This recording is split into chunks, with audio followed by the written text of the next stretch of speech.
গল্প বধূ কোন আলো লাগলো চোখে। দ্বিতীয় পরিচ্ছেদ 20তম পর্ব। লেখনীতে ইশরাত ইতি। মাছটা ড্রাইভারকে দিয়ে কাটিয়ে এনেছে 30 মিনিটের মতো সময় লাগিয়ে। অ্যাপার্টমেন্টে ঢুকতেই ইসি আবারও মাথায় হাত দিয়ে বসে রইল।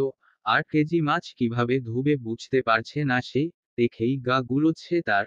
মাছের আষ্টে গন্ধে বমি পাচ্ছে। সদ্য গোসল করে এসেছে সে।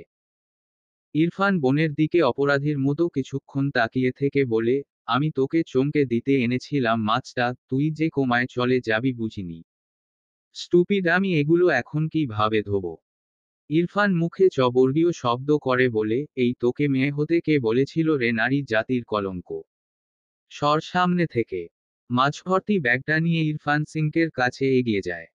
ইসি অবাক হয়ে বলল, তুই কি করছিস? ইরফান জবাব না দিয়ে নিজের শার্টের হাতা ফোল্ড করে নিজেই ধুতে শুরু করে দেয় মাথ। ইসি হতভম্ব হয়ে ওকে ধাক্কা মেরে সরিয়ে দিয়ে বলে, আহাম্মক সর, আমিই করছি।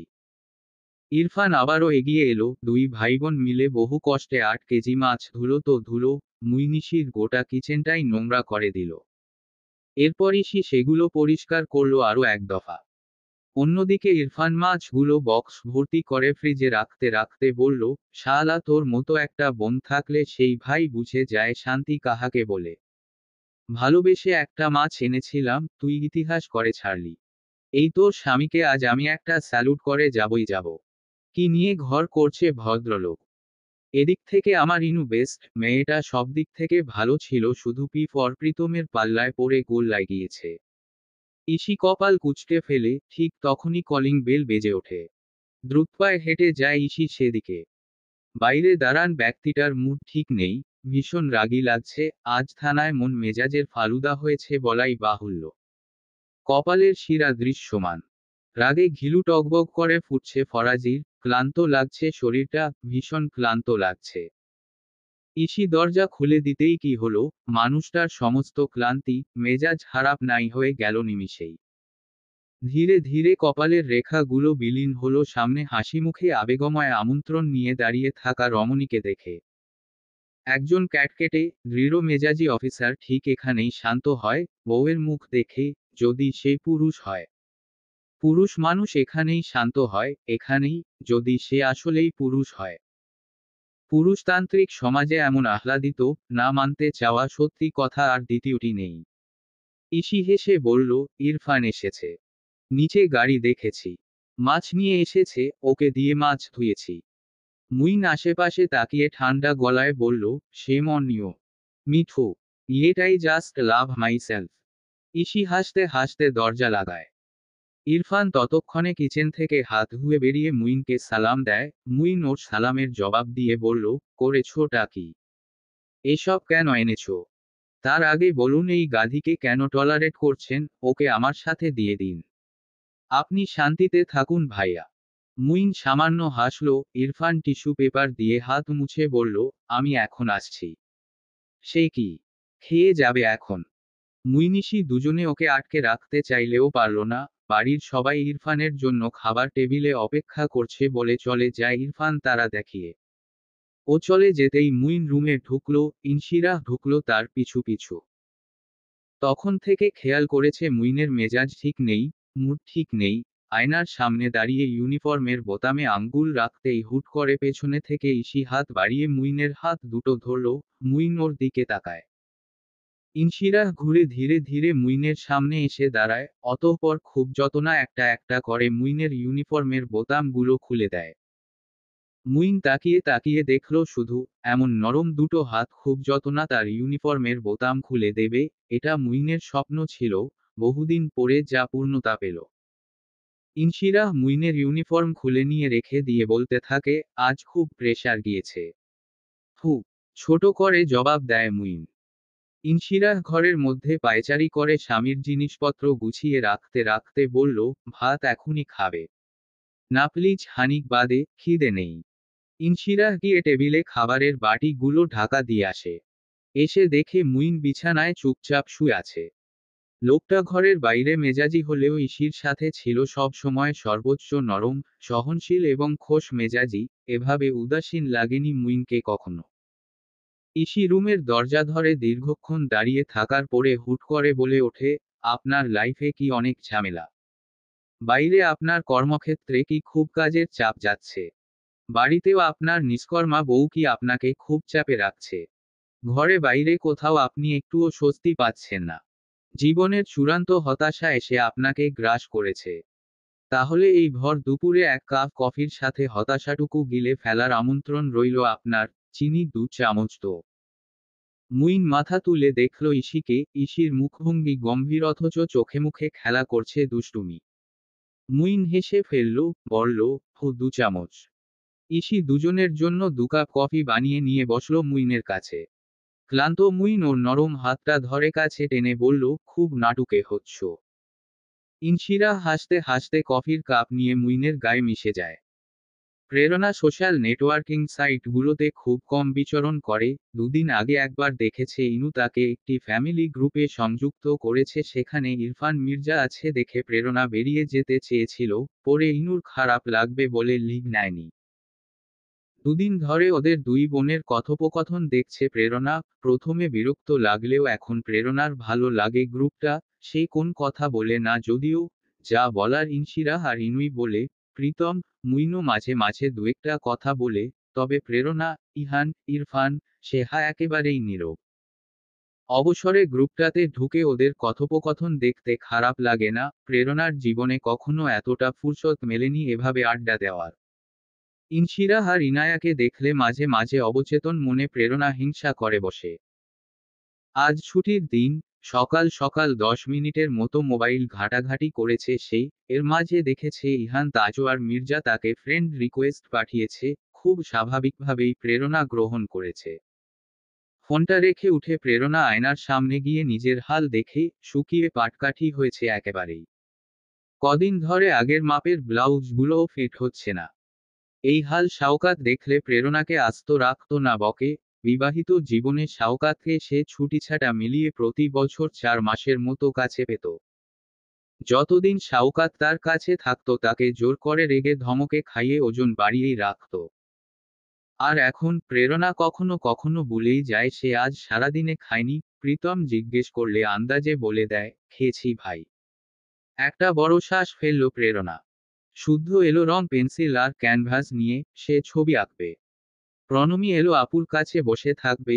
ইনুও পড়তে পড়তে হাঁপিয়ে উঠেছে বলে প্রেরণার কাছে এলো, তার চুলে তেল দিয়ে দিতে হবে। এতজনকে সামলিয়ে প্রেরণা হাসতে হাসতে বলল, ছুটি নেই। আমার একটুও ছুটি নেই তোদের জ্বালাতে। বহুদিন পরে ইনশিরা ইনুর বাড়িতে এসেছে, প্রায় মাসখানেক পরে তো হবেই। বিয়ে হয়ে গেলে এই এক জ্বালা, যাদের সাথে বেড়ে ওঠা তাদের সাথেও মুখোমুখি যোগাযোগ কত হালকা হয়ে যায়। ইনশিরার পরনে একটা সাদা কালো তাঁতের শাড়ি, এটা আড়ং থেকে মুইন কিনে দিয়েছে গত পরশু। আজই প্রথম পরেছে, কারণ আজ ইনশিরার লাইফের বিশেষ দিন। হাতে মিষ্টির প্যাকেটটা সামলে নিয়ে লিফটে উঠতেই দেখল রাদিফকে। রাদিফ ইনশিরাকে দেখে চওড়া হাসল। নিজের কপাল দেখে সে মনে মনে পৈশাচিক হাসি হাসে। সে যখনই লিফটে একা ওঠানামা করে, তাকে সঙ্গ দিতে এমন হুড়পড়ি গুলো আকাশ থেকে নেমে আসে। ইনশিরাকে রাদিফ মুখ চেনে, মেয়েটা যে প্রীতম ভাইয়ের বড় শালি জানে সে। রাদিফের সিনিয়র সম্ভবত। এই মেয়েটাও মারাত্মক সুন্দরী, ফিগারটা শাড়ির ওপর থেকে আন্দাজ করা যায়। হলিউডের নায়িকাদের মতন স্লিম সুগঠিত, আর মুখটা বাঙালি মেয়েদের মতো শ্যামলা মিষ্টি। ইনশিরা টের পেয়েছে ছেলেটার হাবভাব। কিছু মুহূর্ত রাদিফের দৃষ্টি দেখে সে সরাসরি চোখ রাখে রাদিফের চোখে। ইনশিরার দৃঢ় চাউনি দেখে রাদিফ দৃষ্টি নামাতে বাধ্য হয়। ইনশিরা আর 5টা মেয়েদের মতো না, ঠান্ডা গলায় সোজাসাপটা জানতে চাইল, ভাই কিছু বলবেন আমাকে? না তো। মিনমিন করছে রাদিফ। তাহলে হুতুমের মতো তাকিয়ে আছেন যে? কিছু লেগে আছে আমার মুখে। কালি লেগে আছে। রাদিফ থতমত খায়, এমন ভাবে কেউ তাকে আক্রমণ করবে ভাবেনি। ইনশিরা আর কিছু বলল না, নিজের মুখটাকে সংযত করে হন্তদন্ত হয়ে লিফট থেকে বেরিয়ে 8 তলায় নামে। দরজা খুলে প্রেরণা অবাক ইসিকে দেখে, অবাক হয়েই বলল, শাড়িও পরতে শুরু করলে? ইনশিরা হাসল, ভেতরে ঢুকতে ঢুকতে বলল, মাঝে মাঝে, তাও সর্বোচ্চ 30 মিনিটের জন্য। মেজাজ খারাপ হলে একটানে খুলে ফেলি। আপুর গলা পেয়ে ইনু এলো ছুটতে ছুটতে। ইনশিরা প্রেরণার হাতে মিষ্টির প্যাকেট তুলে দিয়ে বোনকে আগলায়। পরপর প্রণমীর মাথায় হাত বুলিয়ে আদর করে দেয়। মিষ্টির প্যাকেট দেখে প্রেরণা বলল, মিষ্টি কিসের? আমার চাকরি হয়েছে। আলহামদুলিল্লাহ। কোথায়? মির্জা এন্টারপ্রাইজে। অ্যাকাউন্টস ডিপার্টমেন্টে। বেতন ৩৮,০০০। খুব কম তাই না? পাপা এর বেশি দেবে না বলছে। হা হা হা। প্রেরণা অবাক হয়ে বলে, চাকরি করবে তাও নিজেদের অফিসে? হ্যাঁ, ইন্টারভিউ দিয়ে ঢুকতে হয়েছে। ইন্টারভিউ? তুমি তো মালিকের মেয়ে। তুমি অ্যাকাউন্টসের চাকরি করবে? পাপা আমাদের বড় কোনো দায়িত্ব দিতে চাচ্ছে না আপাতত, আগে চাচ্ছে আমরা উপযুক্ত হই যাতে। ইরফানও ইন্টারভিউ দিয়েই ঢুকেছিল, ওর বেতন আমার থেকে একটু বেশি। ইরফানের কথাগুলো স্বাভাবিকভাবেই বলেছিল ইনশিরা, কিন্তু দেখল প্রণমী আর প্রেরণা কপাল কুঁচকে ফেলেছে। একটা লম্বা শ্বাস ফেলে ইনশিরা, এখন ভাইকে নিয়ে স্বাভাবিক দুটো কথাও বলা যাবে না এদের সামনে। কি আজব! 3 দিন আগে ইনশিরার রেজাল্ট বেরিয়েছে। ফাইন্যান্স অ্যান্ড ম্যানেজমেন্ট নিয়ে ফার্স্ট ক্লাসের ঠ্যাংটা কোনোমতে ধরতে পেরেছে, উতরে গিয়েছে সে। এরপর শামিন একটুও সময় দেয়নি মেয়েটাকে। মুইনকে কল করে করে পাগল বানিয়ে ফেলেছে। খুব চাপ দিয়েছে যেন খুব দ্রুত ইনশিরা মির্জা এন্টারপ্রাইজের হেড অফিসে সিভি জমা দেয়। মুইনি ইনশিরার সিভি জমা দিয়েছে শ্বশুরদের অফিসে। তারপর সকালে গিয়ে ইন্টারভিউ দিয়েছে। ইন্টারভিউ নিয়েছে ইলহাম মির্জা। ইনশিরার আগ্রহ আছে। সারাদিন একা একা অ্যাপার্টমেন্টে সময় কাটে না তার। পাপা আর মেজো বাবা কিছু টাকা দিয়েছে একটা ক্যামেরার জন্য, ইনশিরা কেনেনি। মুইন বলেছে নেক্সট স্যালারি পেয়ে ইনশিরাকে ক্যামেরা কিনে দেবে। যেভাবেই হোক, লোকটা খুব আশা করেছে তো, এখন বাবার টাকাতে ক্যামেরা কিনে মুইনের ইগো হার্ট হোক সে কোনোমতেই চায়নি। ক্যামেরা ছাড়া দিনগুলো নিরামিষ কাটছিল। তাই চিন্তা করল অফিসে ঢোকা যাক। আর তাছাড়াও ইনশিরার বোরিং দিনগুলো আরেকটা দায়িত্ব পালন করতে করতে বেশ কেটে যায়। সেটা হলো ইরফানের ২৪ ঘন্টার খোঁজ খবর রাখা, কোথায় যাচ্ছে, কার সাথে মিশছে এসব। ইনুদের মিষ্টি দিয়ে ওদের সাথে কিছুক্ষণ সময় কাটিয়ে ইনশিরাহ বেরিয়েই ইরফানকে কল দেয়। কলটা রিসিভ হতেই ইনশিরাহ বলে, এখন কই তুই? বিরক্ত হলো ইরফান। হাই তুলে বলল, শ্বশুর বাড়িতে। এটাও দেখাতে হবে? হু, ভিডিও কল দে। ইরফান তখন শান্তিনীরের ছাদে দাঁড়িয়ে হাওয়া খাচ্ছে। ফোনের স্ক্রিনের দিকেই দৃষ্টি রেখে ইশিকে বলল, দেখেছিস? মাম্মার শ্বশুর বাড়িতে আমি। আচ্ছা একটা কথা বল, তোকে মির্জা ফ্যামিলি থেকে কত টাকা দেয় রে আমার আপডেট নিউজ পেতে? দুম করে কলটা কেটে দেয় ইনশিরা। ইরফান তখনও ঠায় দাঁড়িয়ে হাওয়া খেতে থাকে ছাদে। পরপর বুকে হাত বেঁধে দাঁড়িয়ে একটা লম্বা শ্বাস ফেলে বলে, শালা এই দুনিয়ার মানুষের একটাই সমস্যা, এদের ভালো মানুষ লাগবে, অথচ ভালো হলে কেউ বিশ্বাস করতে চাইবে না, এজন্যই আমি ভালো হই না। বিকেলে গোটা বাড়ি ফাঁকা দেখে ইরফান গায়ে শার্ট চাপিয়ে নিচতলায় নামে। এইটু নিচতলায় বসে অলস সময়ে একটা নকশি কাঁথা সেলাই করছিল। ইরফান সিঁড়ি ভেঙে নামতে নামতে বলল, তোমার যারা কোথায়? মেয়ে দেখতে বেরিয়েছে। আজকাল তিন বেলা ওষুধের সাথে নিয়ম করে মেয়ে দেখে বেড়াচ্ছ। ঋতু উঠে দাঁড়ায়। ইরফান শার্টের হাতা ফোল্ড করতে করতে বলতে থাকে, এত খাটা খাটনি সব বেকার বেকার করছো। দাদান আমার মতো মেয়ে তুলে এনে সারপ্রাইজ করে দেবে তোমাদের যাকে। ঋতু চমকে তাকায়। ইরফান হাসছে। ঋতু কপাল কুঁচকে ফেলে তাকিয়ে থাকে ছেলের দিকে। এই মস্করাটা তার পছন্দ হয়নি। ইরফান হাসতে হাসতে সদর দরজার দিকে পা বাড়ায়। ঋতু গম্ভীর হয়ে বলল, কোথায় যাচ্ছ? অধরা অসুস্থ, সবাই মিলে ওকে দেখতে যাচ্ছি। বিশ্বাস না হলে ইশিকে কল করে আপডেট নিয়ে নিও। দ্রুতপায়ে বাড়ি থেকে বেরিয়ে বাইক স্টার্ট করে ইরফান সোজা চলে যায় নিউ টাউন রোডে অধরার অ্যাপার্টমেন্টে। স্নিগ্ধা, মম, স্নেহা, রাফি, নিক্সন ওরা সবাই আগেই পৌঁছে গিয়েছে। অধরার সাথে রিহ্যাব থেকে ফিরে ইরফানের এই প্রথম দেখা। মেয়েটা অসুস্থ। বিয়ের 1 মাসের মাথায় প্রেগন্যান্ট হয়েছে। ওর স্বামী একজন নেভি অফিসার, আপাতত শহরের বাইরে আছে। মন টিকছিল না দেখে বন্ধুদের বাড়িতে ডেকে নিয়েছে। বন্ধুরা মিলে আবারও পুরনো দিনের মতো হইচই করল। ইরফান গান গাইল সবার অনুরোধে। বারবার ঘড়িতে সময় দেখছিল ইরফান। গান শেষে ইরফান উঠল, তাকে বেরোতে হবে। ওর তারা দেখে অধরা সরু চোখে তাকিয়ে বলল, কোথায় যাবি? তোর ভাবিকে দেখতে। এসেছি 5 দিন হয়েছে অথচ নাদান বউটাকে এখনো দেখা হলো না। ফাজলামি করে বলেছে ইরফান। মেয়েগুলো অগ্নিদৃষ্টিতে ওর দিকে তাকিয়ে আছে। ইরফান হেসে বলে, এমন করছিস কেন? বেশ নেতিয়ে পড়েছে অধরা অসুস্থতার জন্য। তবুও কণ্ঠে ধমক নিয়ে নিক্সনকে বলে, এই তুই এই পাজিকে একেবারে বাড়িতে দিয়ে আয়।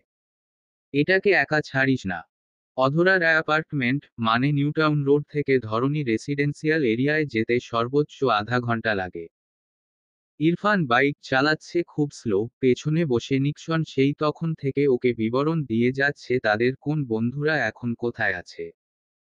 হুট করে ইহান ভিন্ন রাস্তা ধরলে নিক্সন চমকে ওঠে, চাপা স্বরে চেঁচিয়ে বলে, এ কি তুই কোথায় যাচ্ছিস? ইরফান তার স্বভাব মতো অদ্ভুত ভঙ্গিতে হেসে বলে, আমি আসলেই তোর ভাবিকে দেখতে যাচ্ছি। নিক্সন চেঁচিয়ে ওঠে, মানে? এই মানে কি? তুই প্রীতমের অ্যাপার্টমেন্টে যাবি? ভাই ভাই, তুই এবার আস্ত থাকবি না। ইরফান হেসে ফেলে, হাসতে হাসতে বলে, চাপ নিস না। আমি আমার বউকে দেখে যাব, এটা প্রীতম দূরে থাক, আমার বউই টের পাবে না। বাইকের স্পিড বাড়িয়ে দেয় ইরফান, পেছনে বসে নিক্সন অনবরত চেঁচাতে থাকে, এই ভাই, ভাই দোহাই তোর, আমাকে নামিয়ে দেয়। ভাই আমাকে ফাঁসিয়ে দিস না আর। ইরফান বাইক না থামিয়ে হাসতে থাকে। নিক্সন কাদো কাদো কণ্ঠে বলে, মাম্মা পাপা এমনিতেই তোর সাথে মিশতে দিতে চায় না, সবাই লুকিয়ে তোর সাথে যোগাযোগ করি আমরা, তুই এভাবে সর্বনাশ করিস না ভাই আর আমাদের। ইরফান ওর কথা গায়ে না মেখে এক টানে বাইক উড়িয়ে চলে যায় ছায়ানট একাডেমির সামনে। রাস্তার অপোজিটে হুট করে বাইকের ব্রেক কষে বসে লম্বা লম্বা শ্বাস ফেলে ইরফান। নিক্সন এতক্ষণ চেঁচিয়ে হাঁপিয়ে উঠেছে, হাঁপাতে হাঁপাতে বলছে, একটা কথা বল। তোর এই মেয়ের সাথে কি? তুই ওকে ভালোবাসিস? না তো। তোর মাথা খারাপ? হেসে জবাব দেয় ইরফান। তবে কি? কে এই মেয়ে তোর বউ? সোজা উত্তর ইরফানের। নিক্সনের গা জ্বলছে, চেঁচিয়ে বলছে, শালা তুই এমন কেন করছিস? ইরফান হাসতে হাসতে বলে, আহাম্মক আমি মজা করেছি, এখানে চা খেতে এসেছি আমি। চা? ফু। ছায়ানটের সামনে? ফু। কেন শহরে আর চায়ের দোকান নেই? ওগুলো আমার জন্য নয়। বাইক থেকে নামলো ইরফান, চায়ের দোকানিকে 2 কাপ চায়ের কথা বলে ঘাড় ঘুরিয়ে অদূরে ছায়ানটের প্রধান ফটকে দৃষ্টি দিল। হাত ঘড়িতে সময় দেখে শেষবারের মতো বিকেল যেই 5টা ছুঁই ছুঁই ইরফান চট করে হেলমেটটা তুলে মুখটা ঢেকে নেয়। ঘড়িতে যখন সময় 5টা 3 মিনিট ঠিক তখন ধীরে ধীরে ছায়ানটের প্রধান ফটক থেকে বের হয় প্রণমি, মিস জেনির হাত ধরে। ইরফান চায়ের কাপ হাতে দাঁড়িয়ে আছে চুপচাপ, হেলমেটের কাঁচ গলিয়ে একজোড়া ঈগল চোখের চাহনি নিবন্ধ হয়ে আছে অদূরে, ছায়ানটের গেটের কাছে। মিস জেনি প্রণমিকে যাত্রী ছাউনিতে দাঁড় করিয়ে ক্যাব খুঁজতে লাগলেন। একটা সাদা রঙের ধুতি পাজামা, একটা আকাশি শর্ট কামিজ এবং সাদা শিফনের ওড়না জড়ানো প্রণমি রঙে। চুলে দুপাশে দুটো বেনি। হাতে একটা পার্স ব্যাগ। নিতান্তই বাদশা একটা মেয়ে মনে হয়, আর সাজ পোশাক যেন মেয়েটার বয়স বাড়তেই দেয় না। ইরফান দেখছে অনিমেষ পা থেকে মাথা, একটা ফর্সা মুখ, তবে গালের ওই তিলটা দেখা যাচ্ছে না। চুপচাপ দাঁড়িয়ে দাঁড়িয়ে দেখছে, ওর কানের কাছে তখন প্রেরণার চেঁচিয়ে বলা সেই কথাগুলো বেজে উঠল, তুমি যাকে ব্যবহার করেছ না প্রীতমের থেকে শোধ তুলতে। সেই মেয়েটির ওপর তার 6 বছর বয়সে রেপের অ্যাটেম্পট হয়েছিল। যার কারণে আজ মেয়েটির চোখের দৃষ্টিটুকুও নেই, আছে শুধু মানসিক ট্রমা, যন্ত্রণা, আর গোটা জীবনের জন্য প্রতিবন্ধী তকমা। তুমি জিতেছ। কে বলে তোমাকে লুজার? প্রীতম চ্যাম্পিয়ন, এসব কে বলে? এবার তুমি জিতলে, একেবারে জায়গা মতো আঘাত করেছ ভাই। প্রীতমকে শিক্ষা দিতে এর থেকে বেস্ট কিছু আর হয় না। ইরফান আবারও পা থেকে মাথা তাকালো। সে টের পেল তার আশেপাশের সবকিছু কেমন অন্যরকম। নিক্সন ভয়ে ভয়ে শুধু ঢোক গিলে যাচ্ছে। ইরফান কোনো নড়চড় করছে না। রাস্তা দিয়ে এত এত গাড়ি যাচ্ছে অথচ ইরফান পলক ফেলছে না মেয়েটির মুখ থেকে। মিস জেনি ক্যাব খুঁজে পাচ্ছে না। এদিকে প্রণমি হঠাৎ পার্স থেকে একটা টিস্যু পেপার বের করে নাকের সর্দি মুছে নিতে থাকে, তার সর্দি কমেনি। হেলমেটের ভেতরে লুক্কায়িত মুখটা তৎক্ষণাৎ কুঁচকে ফেলে ইরফান সেই দৃশ্য দেখে। বিড়বিড় করে বলে, ইস্সিরেহ। একা এর জ্ঞানী বোন সর্দি মুছতেও শেখায়নি। ইউক। নিক্সন এগিয়ে আসে, বলে, কি বলছিস বিড়বিড় করে? ইরফান জবাব দেয় না। প্রণমীকে দেখতে ব্যস্ত সে, যে মিস জেনির হাত ধরে ক্যাবের দিকে এগিয়ে যাচ্ছে। নিক্সন বলল, মেয়েটার নামটা যেন কি? ভুলে গিয়েছি, প দিয়ে। প্রণমী অস্ফুটে উত্তর দেয় ইরফান। ক্যাবটা দৃষ্টি সীমার বাইরে চলে যেতেই নিক্সন এসে বলল, দেখা হয়েছে তোর একদিনের বউকে। এখন চল সোনা ভাই। ইরফান ঘুরে মাথা থেকে হেলমেটটা খুলে হাতটা চুলে বুলিয়ে বলল, কে বউ দেখতে এসেছে? তুই? আমি এখানে চা খেতে এসেছি, এই মামা চা দেন তো আরেক কাপ, এটা তো ঠান্ডা হয়ে গিয়েছে বাতাসে। ইরফান ওখানে দাঁড়িয়ে দাঁড়িয়ে বিকেলে 3 কাপ চা খেয়ে বাইক স্টার্ট করলো, গন্তব্য সোজা বাড়ির দিকে। গম্ভীর মুখটা অথচ মুচকি মুচকি হাসছিল। হঠাৎ ইসি কল করে রাগী রাগী গলায় বলে, এই তুই কোথায় রে? তোর ভাবিকে দেখতে এসেছিলাম রে। শান্ত স্বরে জবাব দিল ইরফান। ফাজলামি কথা বলিস না, এত বন্ধুদের সাথে আড্ডা দিস না, বাড়িতে যা। কল কেটে দেয় ইনশিরা। ইরফান হাসল, অস্ফুটে নিজ মনে বলল, শালা সত্যি কথা বললেও কেউ বিশ্বাস করে না, আমি ভালো হয়ে করবটা কি? একটা অফ হোয়াইট রঙের শার্ট, ব্ল্যাক ফর্মাল প্যান্ট এবং টাইয়ে মির্জা বাড়ির রগচটা ফাজিল মেজাজি ছেলেটাকে একেবারেই লাট সাহেবের মতো লাগছে। শ্যামবর্ণের মুখটা সময়ের সাথে কৃষ্ণবর্ণের হয়েছে যদিও। চেহারা বেশভূষায় অমায়িক, ভদ্রলোকের ছাট।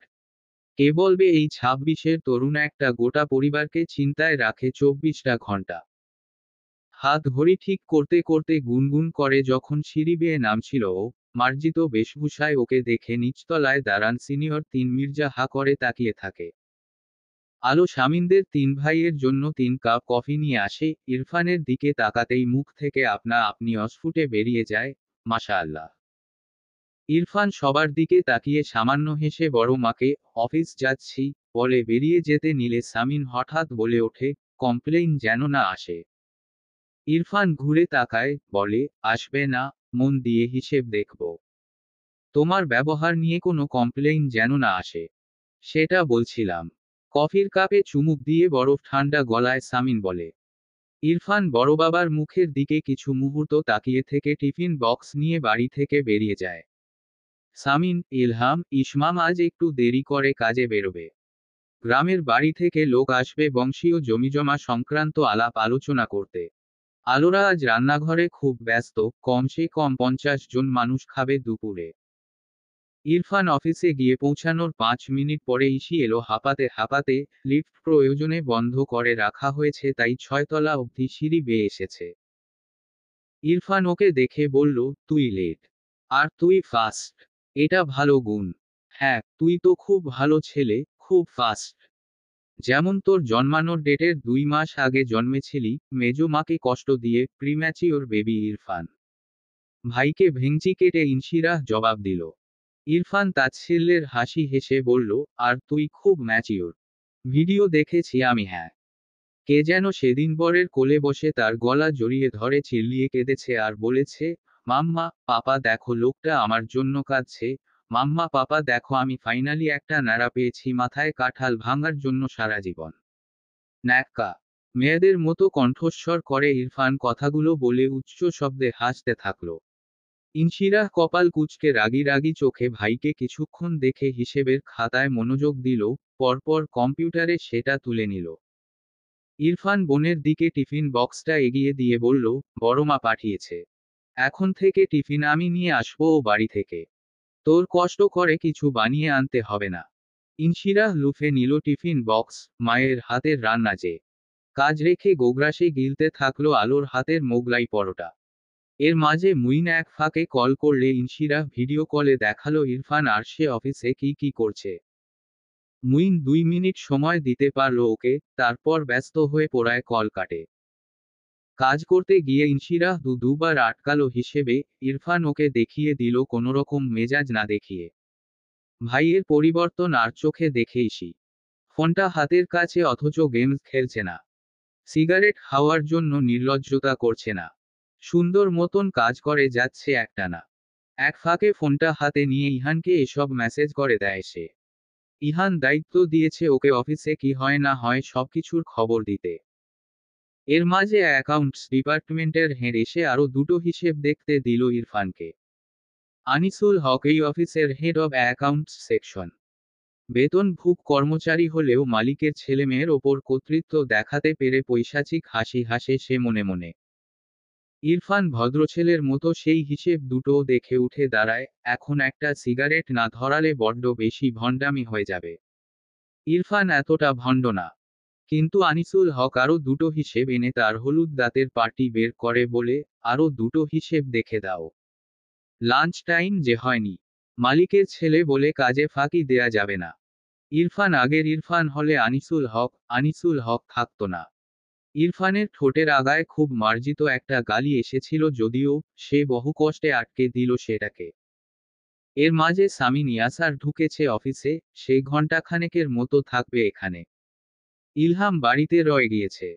ইরফান গালি আটকে মুখটাকে খিচিয়ে রেখেছে, দু গালের পেশি সংকুচিত, প্রসারিত করছে বারবার, গালিটা কোনো অবস্থাতেই বেরোতে দেওয়া যাবে না, যাবেই না।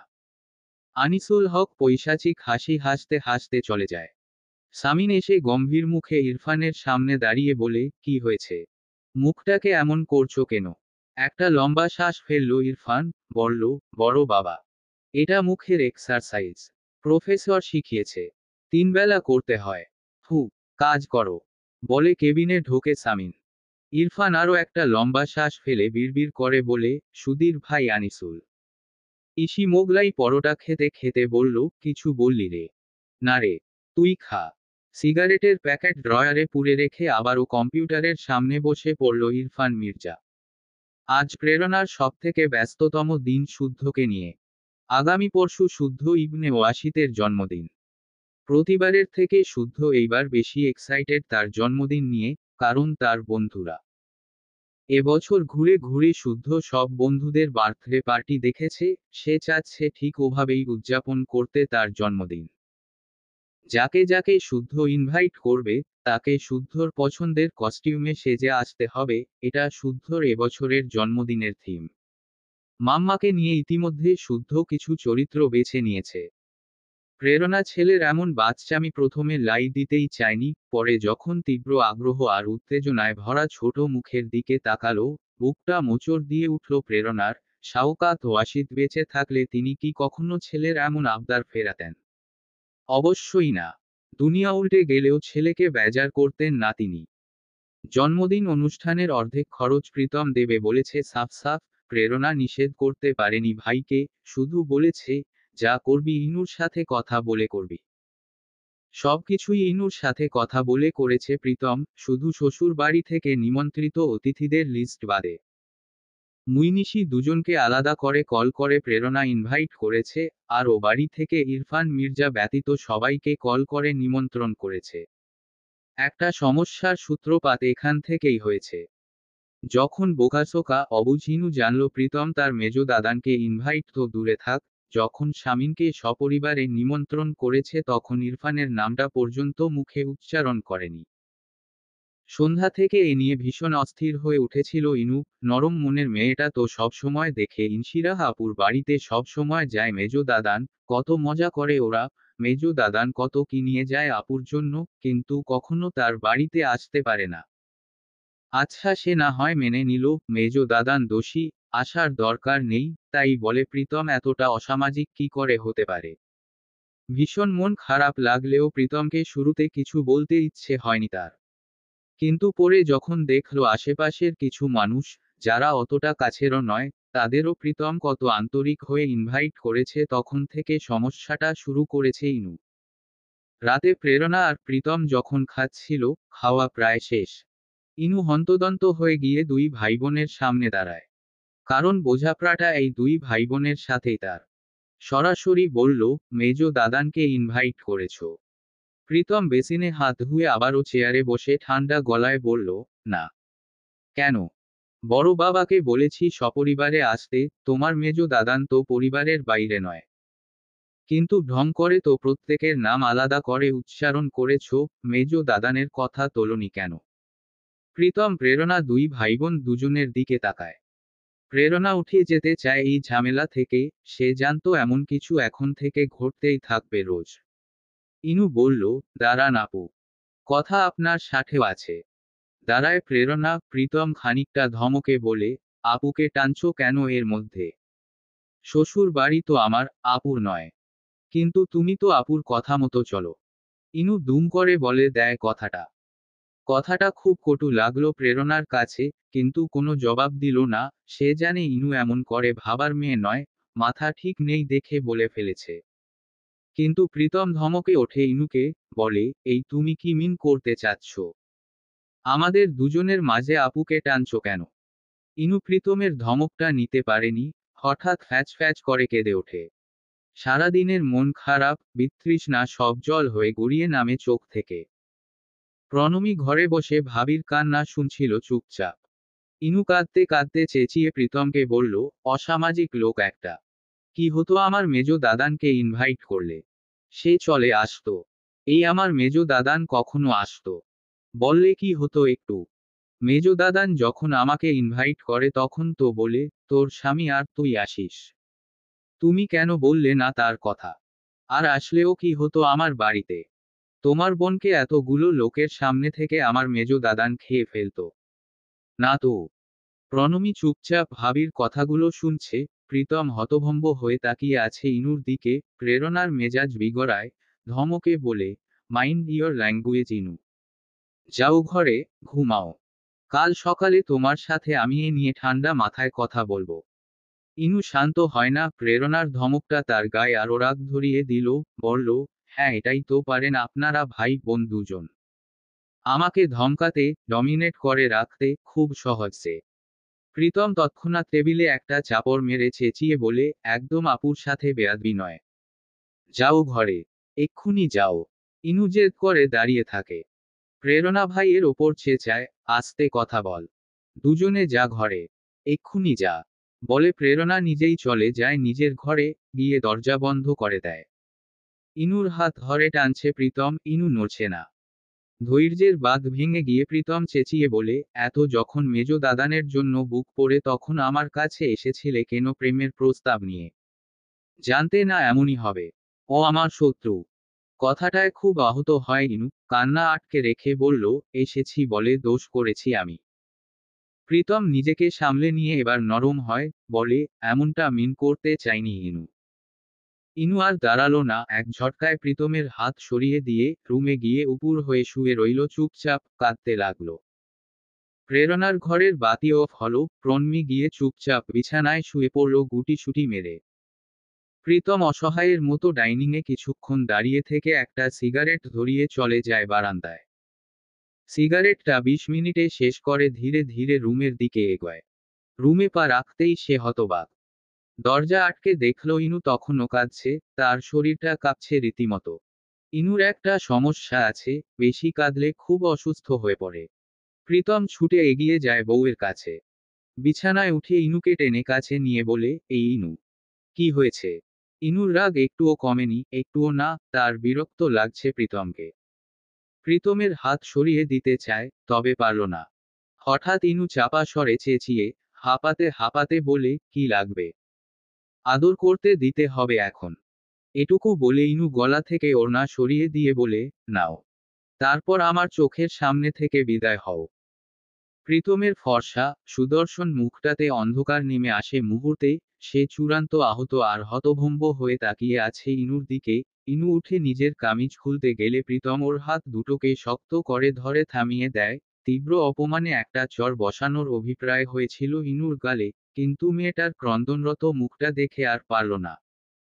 বুকে প্রচণ্ড যন্ত্রণা শুরু হয়েছে প্রীতমের, শুধু কাপা গলায় বলল, আমি কি এটা ছাড়া তোমার কাছে আসি না ইনু?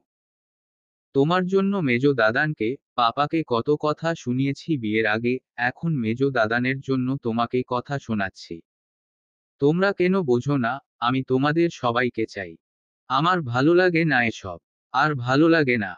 প্রীতমের কথার জবাব না দিয়ে নিজের মনে বলে কাঁদতে থাকে, হাঁপাতে থাকে ইনু। প্রীতম ওকে ছেড়ে উঠে দাঁড়ায় তৎক্ষণাৎ, প্রচণ্ড ক্ষিপ্ত হয়ে প্রীতম ঘরের জিনিসপত্র তুলে মেঝেতে ছুঁড়ে মারে কিছুক্ষণ। চশমা খুলে নিজের চোখ চেপে ধরে ঘরের এক কোণে বসে থাকে চুপচাপ, নিজের চুল টানে। আর ইনু আবারও বিছানায় উপুর হয়ে শুয়ে পড়ে। বাইরে ড্রয়িং রুমে প্রেরণা, প্রণমী এসে দাঁড়ায়। ওরা ভাঙচুরের শব্দ শুনে এসেছে। কিছুক্ষণ চুপ করে দাঁড়িয়ে থেকে আবারও দুই বোন যে যার ঘরে চলে যায়। রাতে ঠিকমতো ঘুমাতে পারেনি ইনু, ভোররাতে ঘুমিয়ে ঠিক সকাল 10টায় উঠেছে। ঘুম থেকে উঠে প্রীতমকে কোথাও দেখতে পায় না। ঘর থেকে বেরিয়ে গুটি গুটি পায়ে এগিয়ে যায় প্রেরণার ঘরে। গিয়ে দেখে প্রেরণা ঘর গোছাচ্ছে। মুখটা মলিন হয়ে যায় ইনুর। মনে পড়ে গতকাল রাতে প্রেরণাকে কত কথা শুনিয়েছে। চট করে নিজের ওপর ভীষণ রাগ হয় তার। যে মহিলা রোজ একবার হলেও ভাত মেখে খাইয়ে দেয় ইনুকে, সে মহিলাকে এত তুচ্ছ-তাচ্ছিল্য করে কথা বলে ইনুর নিজেকে এখন নিজের চড় মারতে ইচ্ছে করছে। কিন্তু কাল রাতে কি যে হয়েছিল, খুব বেশি উত্তেজিত হয়ে পড়েছিল মেজো দাদানের বিষয়টি নিয়ে। দুবার ভাবল না ইনু, ছুটে গিয়ে পেছনে থেকে প্রেরণাকে জড়িয়ে ধরে নরম গলায় ডাকল, আপু সরি। খুব সরি। প্রেরণা চমকালো, পর পর শুকনো হাসি হেসে ইনুর দিকে ঘুরে দাঁড়িয়ে কিছুক্ষণ ইনুকে দেখে বলে, ওখানে বসো। ইনু প্রেরণার বিছানায় বসল। প্রেরণা এসে ওর মুখোমুখি বসে খুবই ঠান্ডা স্বরে বলতে লাগলো, এখানে এখন আমি বা প্রণমী কারো সাবজেক্ট টানব না। ওসব বাদ, তুমি বলো প্রীতম কি কখনো তার আচরণে বুঝিয়ে দিয়েছে সে তোমার বাড়ি মানে প্রীতমের শ্বশুর বাড়ির প্রতি কর্তব্য পালনে অযোগ্য? দুপাশে মাথা নাড়ে ইনু। প্রেরণা বলে, ওর সমস্যাটা ইরফান মির্জাকে নিয়ে, তোমার গোটা পরিবার নিয়ে নয়। কদিন হয়েছে তোমার ভাই রিহ্যাব থেকে ফিরেছে ইনু। কদিন হয়েছে আমার বোনটা একটু স্বাভাবিক হয়েছে। প্রীতমের একটু সময় দরকার, এতটুকু কি তুমি বুঝতে পারো না? আমি আবারও বলছি, প্রণমী আর আমার বিষয় না, কিন্তু আলোচনা করছি শুধু প্রীতমকে নিয়ে। সেদিন রাতে একজন ভাই হিসেবে কেমন পরিস্থিতির মধ্যে দিয়ে গিয়েছে সেটা স্ত্রী হিসেবে তুমি দেখেছ। বজ সময় লাগবে ইনু। আমার ভাইকে আমি অসামাজিক বানাইনি। বিয়ে যখন করেছে তোমাকে, তোমার ভাইদের সাথে, সে অবশ্যই সামাজিকতা করবে, করতে বাধ্য। আমি বা প্রণমী কখনো আমার ভাইকে আটকাতে যাব না। শুধু একটু সময় দাও। যাও এখন গিয়ে পড়তে বসো, জামিরা আছে, ওরা ঘর গোছগাছ করবে পার্টির জন্য। তুমি পড়ো। শুদ্ধর জন্মদিনের পার্টিতে শান্তিনীর থেকে এসেছিল আলোরা তিনজা, ইসমাম মির্জা এবং ইহান। সামিন এবং ইলহাম আসতে পারেনি। শুদ্ধর জন্য একটা দারুণ স্কুল ব্যাগ এবং ঘড়ি পাঠিয়ে দিয়েছে সামিন আর ইলহাম। অপরদিকে ইনশিরা এসেছে, শুধু মুইনের ডিউটি থাকায় পারেনি আসতে, তবে একটা লেটেস্ট রোবোকার খেলনা র্যাপিং পেপারে মুড়িয়ে পাঠিয়ে দিয়েছে ইনশিরার কাছে। শান্তিনীরের মানুষগুলো থেকে শুদ্ধর পাওয়া উপহারগুলো হলো, আলো এক সেট কমিক বুক দিয়েছে, বড় বড় মনীষীদের শিশুকালের সাহসিকতার গল্পের বই দিয়েছে, এতু দিয়েছে একটা কোরআন শরীফ, সাথে শুদ্ধকে বুঝিয়ে বলে দিয়েছে জন্মদিনে কেক কাটলে আল্লাহ নারাজ হন, তাদের বাড়িতে জন্মদিনের অনুষ্ঠানে কেউ তার আপত্তি শোনে না, তাই এখানে এসে শুদ্ধকে একটু বোঝালো। আর যেন শুদ্ধ এসব না করে, পরি দিয়েছে কিছু ফ্লাওয়ার প্ল্যান্ট, ইসমাম মির্জা শুদ্ধকে 5,000 টাকা দিয়েছে, এবং ইহান তাজওয়ার মির্জা শুদ্ধর জন্য বাজারের সমস্ত রং, পেন্সিল, কালার টিউব, ক্যানভাস নিয়ে এসেছে। ইনুর থেকে ইহান জেনেছিল শুদ্ধ এসব কত পছন্দ করে। ইনশিরা মুইনের তরফ থেকে শুদ্ধর জন্য একটা রোবোকার থাকলেও ইনশিরার তরফ থেকে আলাদা একটা গিফট ছিল শুদ্ধর জন্য। আর সেটা হলো, ইনশিরা শুদ্ধকে প্রমিজ করেছে মিঠির বেবি হলে সেইগুলো শুদ্ধকে দেয়া হবে। অনুষ্ঠান শেষে রাতে সবাই চলে যাওয়ার পরে প্রেরণা দেখল শুদ্ধ সবার গিফটগুলো তীব্র উত্তেজনা এবং আনন্দ নিয়ে খুলে খুলে দেখছে। আলোর দেয়া কমিক্স বুক থেকে একটা বের করে ইতোমধ্যে পড়তেও শুরু করে দিয়েছে শুদ্ধ। সবগুলো গিফট, বিশেষ করে শান্তিনীরের মানুষগুলোর গিফট প্রেরণা ছুঁয়ে ছুঁয়ে দেখে। খুব বেশি দামি নয়, অথচ কতটা ভালোবাসা মিশে আছে গিফটগুলো দেখলেই বোঝা যায়। প্রেরণা বসে বসে শুধু ছেলের মুখের হাসি দেখে, আর শুদ্ধ মাকে কমিক্স পড়ে শোনায়। রাত গভীর হলেও ইনুর দুচোখে ঘুম নামে না। প্রীতম পাশে এসে শুয়েছে, দীর্ঘ সময় হয়েছে। আজ সারাটা দিন মনটা আকুপাকু করেছে প্রীতমের থেকে ক্ষমা চাইবার জন্য। একটু নিরিবিলি সময় হয়ে ওঠেনি। সারাদিনে প্রীতম খুব স্বাভাবিক আচরণ করলেও একটিবার ছুঁয়ে দেখেনি ইনুকে, যেখানে অকারণে কতবার লোকটা ইনুকে নরম আদর নিয়ে ছোঁয়ে। কাল ইনু এমন একটা আচরণ করল ঝোঁকের মাথায়, এখন এই প্রীতম কখনো এটা ভুলতে পারবে না সে জানে। ভীষণ অস্থির লাগছে ইনুর, আবারও কান্না পাচ্ছে। কি করবে কিছু বুঝতে পারছে না। সময় গড়ায় ইনু কিছুটা এগিয়ে গিয়ে প্রীতমের গায়ে একটা হাত রেখে বলে, প্রীতম। প্রীতম হাতটা সরিয়েও দেয় না, কিছুই করে না। সিলিংয়ের দিকে দৃষ্টি দিয়ে চুপ করে শুয়ে আছে শুধু। তবে ইনু দেখল লোকটা দৃঢ়, শক্ত নিজের স্থানে। তার ইগোতে বড্ড আঘাত করেছে ইনু। পুরুষের ইগোতে আঘাত করলে এত সহজে ক্ষত সারানো যায়? ইনুর শ্বাস বন্ধ হয়ে আসছে, তার এত মুড সুইং হচ্ছে কেন সে বুঝতে পারছে না ইদানিং। একলাফে উঠে সে ফোনটা নিয়ে বারান্দায় চলে যায়, তারপর ইনশিরাকে কল করে ঝড়ো করে কেঁদে দিয়ে বলে, আপু। ইনশিরা মুইন পাশাপাশি শুয়ে আছে, ইনুকে এভাবে কাঁদতে দেখে দুজনেই চিন্তিত হয়ে পড়ে ভীষণ। ইনু কাঁদতে কাঁদতে আপু দুলাভাইয়ের কাছে সবকিছু খুলে বলে, শুধু সে প্রীতমকে অপমান করে একটা নোংরা কথা বলেছে সেটা বলতে পারল না, তবে বলল, আমি খুব জঘন্যভাবে ওকে আঘাত করেছি ভাইয়া, আমি কি করব? আমার মাথা ঠিক ছিল না। পুরুষ মানুষের ইগো, আমাকে এত সহজে ক্ষমা করবেই না। মুইন জানতে চাইল না ইনু কি বলেছে, শুধু জানতে চাইল, সমস্যাটা তোমাদের দুজনের বিষয় নিয়ে শুরু হয়নি তাই তো? ইরফানের প্রসঙ্গ ধরে শুরু হয়েছে। এবং তুমি নিজেই টেনেছ। হু। মুইন কিছুক্ষণ ওকে দেখে বলে, হাজব্যান্ড ওয়াইফের সম্পর্কের মধ্যে কখনো থার্ড পারসন ঢোকাবে না ইনু, ঝামেলা তৈরি করতেও না, ঝামেলা শেষ করতেও না। ঝামেলা যে ব্যাপারটা নিয়ে শুরু হয়েছে, বা তুমি যে ব্যাপারটি নিয়ে কথা শুনিয়েছ, সরাসরি সেটা টেনে, সরাসরি ওর কাছে ক্ষমা চাইবে। একটুও দ্বিধা করবে না, এটা মানুষের মুখ, ভুল কথা বেরিয়ে যেতেই পারে, ভুলটা বুঝে ক্ষমা চাওয়াটাই আসল। তারপরও যদি ওর রাগ না ভাঙে তাহলে সেক্ষেত্রে তখন প্রীতমকে দোষী সাব্যস্ত করা হবে। পুরুষ মানুষের ইগো আবার কি? সুন্দর করে ক্ষমা চাইলে দানব মানুষ, পাথর মানব, লৌহ মানবেরও ইগো রাখা উচিত নয়। যাও, আগে সুন্দর করে ক্ষমা চাও। দুলাভাইয়ের কথা শুনে ইনু ফোন কেটে একটা লম্বা শ্বাস ফেলে চলে যায় রুমে। গিয়ে দৃঢ়তার সাথে পাশে বসল প্রীতমের। তারপর আবারও লম্বা শ্বাস ফেলে বলে, এই প্রীতম। ইনুর কণ্ঠে কিছু একটা ছিল, প্রীতম ওর দিকে তাকায়। ইনু চেঁচিয়ে বলে, আম সরি প্রীতম, এটা মানুষের মুখ। ভুল কথা বেরিয়ে যেতেই পারে। তুমি শুধু ওটার জন্য আমার কাছে আসো না, কখনোই না।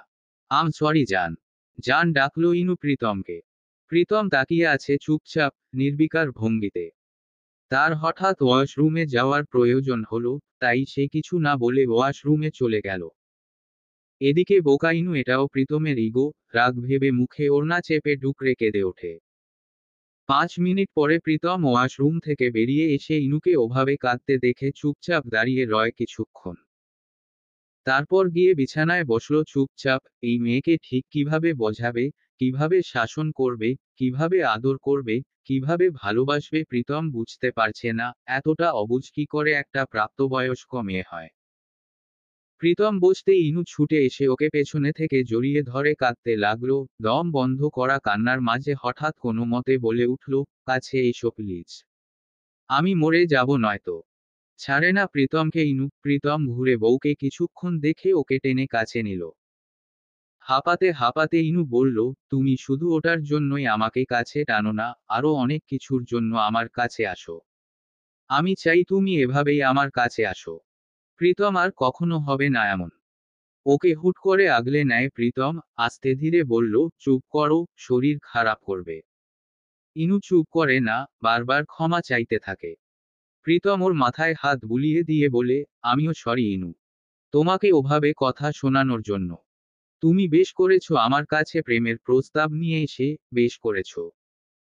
আমার মতো নিরিবিলি একটা পুরুষের জীবনে ব্যান্ড বাজানোর জন্য তোমার মতো একটা দাদানদের দুলালি মেয়ের প্রয়োজন ছিল, আসলেই ছিল। হুট করে হেসে ফেলে প্রীতম। কাঁদতে কাঁদতে ইনুও হেসে ফেলে ফিক করে। পরমুহূর্তে দুজন হাসতে হাসতে গড়াগড়ি খায়। আবার কিছুক্ষণ পরে ইনু বলে, কিন্তু তুমি মেজো দাদানকে একবার বললে কি খুব বেশি ক্ষতি হতো? ওকে আগলে নিয়ে প্রীতম বলে, না হতো না, তবে সাফ সাফ বললে আমার সময় দরকার ইনু। তোমাকে আমার স্ত্রী হিসেবে এতটুকু বোঝার অনুরোধ করছি। ইনু আর কথা বাড়ায় না, সে আর এই প্রসঙ্গ টানতেই চাচ্ছে না। দীর্ঘ সময় পরে প্রীতমের বুকের সাথে মিশে আছে, তার অন্য কিছু নিয়ে ভাবতে ইচ্ছে করছে না আর। খানিক বাদে প্রীতম ওকে সোয়াল, ইনু সহাস্যে সায় দিল ভালোবাসাবাসীর আমন্ত্রণে। প্রীতম ওর আঙ্গুলের ভাঁজে আঙ্গুল রাখতে ইনু বলল, নির্লজ্জ পুরুষ, আপনার ইগো শেষ। গলার ওড়নাটা সযতনে সরিয়ে প্রীতম ওর কপালে কপাল ঠেকিয়ে বলল, কিসের ইগো? এই চোখের পানির সামনে সেসব নস্যি। আজ ইরফান একাই অফিসে। ইনশিরা হাসেনি, খানিকটা অসুস্থ বলে ছুটি নিয়েছে। শান্তিনীরের বাকি সবাই আজকেও বাড়িতে নেই। বাড়ির সিনিয়ররা টাঙ্গাইল গিয়েছে এনআরএইচ গ্রুপের মালিকের মেয়ের বিয়েতে যোগ দিতে। এনআরএইচ গ্রুপের মালিক মাহফুজ আহমেদ মির্জাদের ঘনিষ্ঠ। তিনি গতকাল রাতে সস্ত্রীক এসে বাড়ির 3 সিনিয়র মির্জা এবং তাদের ওয়াইফদের ধরে নিয়ে গিয়েছেন এক প্রকার। বাড়িতে ইহান, ইরফান, 2 ভাই ছিল। আজ সকালে ইহান শহরের বাইরে গিয়েছে সম্মেলনে। ইরফান এসেছে অফিসে। একা একা কিছুক্ষণ কাজ করার পরে একটু রিল্যাক্স হয়ে সিগারেটটা কেবল ধরিয়েছে, ঠিক তখনই তার ফোনে একটা আননোন নাম্বার থেকে কল আসে। ইরফান কলটা রিসিভ করতেই ওপাশ থেকে এক নারী কণ্ঠ বলে, হ্যালো ইরফান ভাইয়া বলছেন? জি। আপনি কে? আমি নুজাইফা ভাইয়া, ইনায়ার ব্যাচমেট। আপনি চেনেন? হ্যাঁ, কি অবস্থা বলো? আসলে ভাইয়া আজ তো ইনায়ার এক্সাম ছিল, আমারও ছিল। হলে বসে শুনলাম ইনা নাকি মাথা ঘুরে পড়ে গিয়ে মারাত্মক আহত হয়েছে। আমি বেরিয়ে কাউকে পেলাম না জানেন, কিন্তু রুশফিদেরও না। ইনায়ার ফোন অফ, ল্যাবে ইনায়ার অ্যাটেন্ডেন্স শিটে আপনাদের নাম্বার ছিল, বাড়ির বড়রা কেউ ফোন ধরলেন না, ইহান ভাইয়ার ফোন অফ, শেষে আপনাকে পেলাম। ও কি হসপিটালে? একনাগাড়ে কথাগুলো বলে শেষ করলো মেয়েটা। ইরফান কিছুক্ষণ থম মেরে বসে থেকে বলল, রাখছি আমি, তোমাকে থ্যাংক ইউ। মেজাজ বিগড়েছে ইরফানের। দ্রুত কল করতে থাকলো বাড়ির বড়দের সবকটা নাম্বারে। লাগাতার ফোন করতেই থাকলো পাগলের মতো। অবশেষে আলো রিসিভ করে ইরফান কিছু বলার আগেই চিল্লিয়ে বলে, ইরু শোন, আমাদের ফিরতে দেরি হবে, এখানে মারাত্মক দুর্ঘটনা ঘটেছে। তোর মাহফুজ আঙ্কেলের মেয়ে মীরা আপু সুইসাইডের ট্রাই করেছে, ওর বিয়েতে মতো ছিল না। খুব ঝামেলায় আছি। সব ফ্রিজে আছে, মেইডকে বলে খাবার গরম করে 2 ভাই চালিয়ে নে। রাখছি হ্যাঁ। ফোনের ওপাশে আহাজারি আর হট্টগোলের শব্দ। আলো ফোন কাটে। ইরফান আর বড়দের কাউকে ফোন করে না। ইহান সম্মেলনে, দাদানের নাম্বার বন্ধ থাকবে ইরফান জানে। ইরফান কল করল ইসিকে। ইসির নাম্বারটাও বন্ধ। এত রাগ উঠছে ইরফানের ইসির ওপর, এমনিতে 24 ঘন্টা ফোন দিয়ে দিয়ে পাগল করে দেয়, এখন আসল সময়ে ফোনটা বন্ধ। মুইনের নাম্বার অফিস টাইমে বন্ধ থাকে, তাই ওকেও কল করল না ইরফান। দুহাতে মাথার চুল টেনে কিছুক্ষণ একটা লম্বা শ্বাস ফেলে, তারপর হুট করে মুখভঙ্গি গম্ভীর করে দৃঢ়তার সাথে ফোনটা তুলে প্রীতমের নাম্বারে কল করে, সমস্ত কিছু পাশে সরিয়ে রেখে। একবার, দুবার, তিনবার, 6বার ফোন করলেও প্রীতম কলটা ধরল না। রাগ চক্রবৃদ্ধি হারে বাড়ছে ইরফানের। আর অপেক্ষা না করে উঠে দাঁড়ায়, চেয়ারটাতে একটা লাথি মেরে গলার টাইয়ের নটটা কিছুটা আলগা করে ম্যানেজারকে বলে সোজা বেরোয় অফিস থেকে। সকাল থেকে প্রণমী হাঁচি দিচ্ছে আবারও, গতকাল থেকে সর্দি জ্বর। মিস জেনি প্রণমীর জন্য কিচেনে জাদুর টোটকা বানাচ্ছে। এটা একটা রাশিয়ান কুইজিন। সর্দি জ্বরে খেলে আরাম লাগে। বাড়িতে এখন কেউ নেই। প্রীতম বেরিয়েছে ইনুকে নিয়ে, শুদ্ধ স্কুলে, প্রেরণা অফিসে। অলস দুপুরে বসে বসে একটা গান শুনছে আর হাঁচি দিচ্ছে মেয়েটা। হঠাৎ করে কলিং বেল বেজে উঠতেই প্রণমী মিউজিক অফ করে ছড়ি নিয়ে হেঁটে বসার ঘরে যায়। মিস জেনি যায় দরজা খুলতে। ডোর ভিউয়ারে দৃষ্টি রাখতে মিস জেনির ধবধবে সরল মুখটা হুট করে পাংশুবর্ণের হয়ে যায়। প্রণমী এগিয়ে গিয়ে বলল, কি হয়েছে মিস জেনি? দরজা খুলছেন না কেন? কে এসেছে? ঢুক গিলছেন মিস জেনি। প্রণমী বলল, আর এ কে এসেছে বলুন তো? ইরফান মির্জা। ভয়ার্ত কাপা কাপা গলায় মিস জেনি অস্ফুটে বলল। প্রণমী নামটা শুনল, মুহূর্তেই শরীরটা কাঁপুনি দিয়ে উঠল। তড়িৎ কানের কাছে প্রতিধ্বনিত হলো সেই রাতের সেই হাঁকডাক, এই কাজই। সেদিন আমার বোনের বিয়ে নিয়ে কত যুক্তি দেখিয়েছিলেন না? আজকেও একটা যুক্তি শুনুন। ও খুব অসহায়, দেখতে পাচ্ছেন তো? অন্ধ মেয়েটা। তাছাড়া বাবা মানেই ওর খুবই অসহায়। আমি বিয়ে করে ওর আর ওর গোষ্ঠীর দায়িত্ব নিতে চাই। এটা একটা মানবিক বিয়ে, কাজীর বাচ্চা। বিয়ে পড়ান। তীব্র বিরক্তি আর আতঙ্কে দীর্ঘক্ষণ ঠায় দাঁড়িয়ে রয় মেয়েটা। বাইরে থেকে ইরফান কলিং বেল টিপেই চলেছে। মিস জেনি খুব আতঙ্কিত, কাদো কাদো কণ্ঠে প্রণমীকে বলে, প্রণমী বেটা। প্রেরণা প্রীতমকে কল করি আমি। এক এক করে সেদিন রাতের সবকিছু মনে পড়ে যায় প্রণমীর। একটা কর্কশ বিশ্রী পুরুষ কণ্ঠ তার কানে বারবার প্রতিধ্বনিত হয়, কেন সাজবে না তুমি? অযত্ন করেছে তোমার স্বামী তোমার। এত বেচারি সাজার কিচ্ছু হয়নি। সাজবে, অবশ্যই সাজবে। তোমার ভাই আমার বোনকে কত যত্ন করে, সবার থেকে প্রশংসা কুড়োচ্ছে দেখো। ট্রাস্ট মি, তোমার ভাইয়ের থেকেও অনেক ভালো বর হব। এত ভালো বর হব যে তোমার ভাই আর আপু খুশিতে পাগল হয়ে যাবে। কখনো ভালো হবে না, পাগল হয়ে রাস্তায় রাস্তায় ঘুরবে। ঝাপসা হয় প্রণমীর চোখ, পরপর ভীষণ কঠিন হয় মুখটা। মিস জেনি বলতে থাকেন, আমি প্রেরণা প্রীতমকে কল করি। না। অস্ফুটে কিন্তু দৃঢ়তা নিয়ে বলল প্রণমী। মিস জেনি অবাক হলেন, মানে? মুখটা কঠিন করে প্রণমী বলে, একটা ফুলদানি নিন মিস জেনি। আরো অবাক হয়ে মিস জেনি বলল, কেন? নিন আগে। মিস জেনি হাতে একটা ফুলদানি নিল। প্রণমী বলল, আমার হাতেও একটা দিন। মিস জেনি ওর হাতেও একটা ফুলদানি দিল। প্রণমী এবার লম্বা একটা শ্বাস ফেলে বলল, এবার দরজাটা খুলে দিন। ভাবির প্রিয় মেজো দাদান বলে কথা, একটু খাতির যত্ন করা উচিত না? প্রথমে জানতে চাইবেন কেন এসেছে। উল্টোপাল্টা কিছু করার চেষ্টা করলে এই ফুলদানি দিয়ে ঘাড় বরাবর একটা বাড়ি মারবেন। দুলাভাই ছোটবেলায় আমাকে শিখিয়েছেন ওখানটায় আঘাত করে আত্মরক্ষা করতে। সেদিন পারিনি, তবে আজ পারব। নিন দরজা খুলুন। মিস জেনি ফুলদানি হাতে ভয় ভয়ে দরজা খুলে দিতেই ইরফান ভেতরে উকি মারে। আকস্মাৎ মুখোমুখি হয় অপ্রত্যাশিত ব্যক্তির। একটা ফ্রক পরেছে, দুপাশে দুটো বেনি, শুভ্র স্নিগ্ধ রূপ, আর গালের লাল তিল। বনের চিন্তায় বিগড়ানো মেজাজ নিয়ে দাঁড়িয়ে থাকা ইরফান মির্জার কপালের রেখাগুলো বিলীন হলো মুহূর্তেই। তার দৃষ্টি ওই লাল তিলেই আটকেছে। মিস জেনি কোনো কথা বলে না, প্রণমীও না। ইরফান দেখতে পেল ফুলদানি হাতে দাঁড়িয়ে আছে মেয়েটা, টানটান হয়। চোখের দৃষ্টি শীতল হলো ইরফানের, টের পেল আশপাশটা আবারও কেমন কেমন হয়ে গিয়েছে তার। একবার প্রণমীর চোখ দেখছে, একবার দেখছে হাতের ফুলদানি। বুঝতে কিছু বাকি নেই বুদ্ধিমান ছেলেটার। কিছুক্ষণ দেখে ইরফান বাঁকা হাসলো অদ্ভুত ভঙ্গিতে।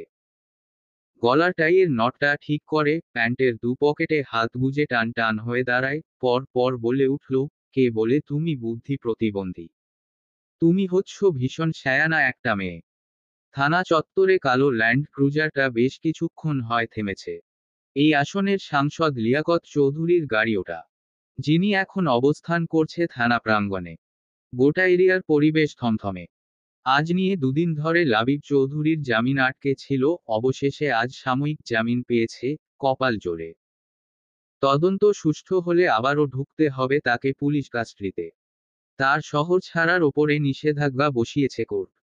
ছেলেকে নিয়ে লিয়াকত চৌধুরী আর তাদের লইয়ার পুরনো ভবন থেকে হাসতে হাসতে বেরিয়েছে। কনস্টেবলরা মাথা নিচু করে দুপাশে দাঁড়িয়ে। যেখানে ক্ষমতা কথা বলে সেখানে তারা কারা?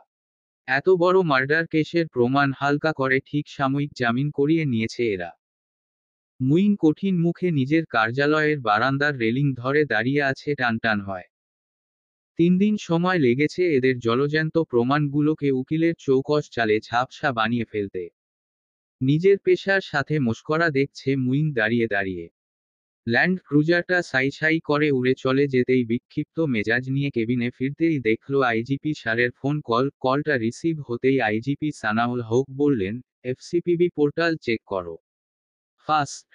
মুইন ফোনটা কেটে দিয়ে নিউজের হেডলাইনটা দেখল শুধু, তরুণ নেতা লাবিব চৌধুরীর জামিন মঞ্জুর করলেন কোর্ট, সুষ্ঠু তদন্তে গাফিলতি প্রশাসনের। মুইন শান্ত চোখে দেখল হেডলাইনটা, পরপর ফোনটাকে দূরে ছুঁড়ে রাখল। মন মেজাজ ইদানিং কাল অত্যন্ত খারাপ যাচ্ছে। ভয়ঙ্কর খারাপ। ইসি আজ অফিস থেকে লিভ নিয়েছে, পিরিয়ডের তীব্র যন্ত্রণায় সে বিছানায় মরে পড়ে আছে এক প্রকার। তার ওপর অসহ্যকর পেটে ব্যথা। সকাল থেকে একটা পাউরুটি, এক গ্লাস উষ্ণ গরম পানি, আর ব্যথা কমানোর ওষুধ খেয়ে বিছানায় গুটিসুটি মেরাই শুয়েছিল। কখনো জেগেছিল, কখনো ঘুমিয়েছিল। তার ফোনটা ছিল অফ। একা ফ্ল্যাটে তীব্র যন্ত্রণায় কাতরানো ব্যতীত আর কোন কাজ নেই যে, একটু উঠতে পারছে না, হাঁটাচলা তো দূরে থাক। মুইন কলিং বেল টিপল না আজ। সকালে দেখে গিয়েছে ইসির শরীর খারাপ। সে পাসওয়ার্ড দিয়ে ঘরে ঢুকল। মুইনের আগমন টের পেয়ে ইসি যন্ত্রণাকাতর মুখেও সামান্য হাসার চেষ্টা করল, লজ্জিত হয়ে বলল, আজ রান্না হয়নি এসপি। মুইন সারাদিনের উত্তপ্ত মেজাজটাকে পাশে সরিয়ে রেখে বউকে অমায়িক একটা হাসি উপহার দিয়ে খাবার অর্ডার করেছে। ইউনিফর্ম খুলে মুখে সামান্য পানি ছিটিয়ে দিয়ে ঘরদোর পরিষ্কার করে মিঠিকে খাবার দিয়ে এসে ইসির মাথার কাছে বসে। ইনশিরাহ বলল, মাম্মার কথা মনে পড়ছে, একটু ডাকবে আমার এখানে? দুদিন এসে যেন থেকে যায়। ভীষণ আকুতি আর মন খারাপ মেশানো বাক্যটা শুনে মুইন কিছুক্ষণ তাকিয়ে রয় ওর দিকে, পর পর কপালে প্রগাঢ় এক চুমু খেয়ে মুইন বলল, ডাকবো? চোখ বন্ধ করে ইনশিরাহ মুইনের হাত আঁকড়ে ধরে। খানিক বাদে হুট করে চোখ মেলে লাফিয়ে উঠে বসো। মুইন জানতে চাইল, কি হয়েছে? ফোন খুঁজছে ইনশিরাহ তাড়াহুড়ো লাগিয়ে বলল, কেউ শহরে নেই। ইরফান কোথায়? ওর খোঁজ নেয়া হয়নি যে আজ সারাদিনে? হায় আল্লাহ! এক্সাম হলো থেকে বেরিয়ে ইনায়ার আবদার আজ তাকে নিয়ে এই ঘুরতে হবে। কারণ তার এক্সাম খুব ভালো হয়েছে আজকে। প্রীতম বউয়ের আবদার ফেরায় না, গতদিনের মনোমালিন্যের পরে দুজনে এই দুপুরটা দারুণ কাটালো।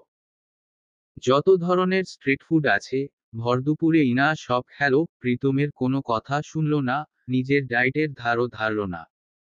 11টা থেকে 12:30 পর্যন্ত শহর শেষে শেষে শুদ্ধকে স্কুল থেকে তুলে নিল দুজন। ইরফানের ফোন বেজে ওঠে হঠাৎ। প্রণমীর থেকে চোখ সরিয়ে ইরফান ফোনটা দেখে, ইনশিরাহ কল করছে লাগাতার।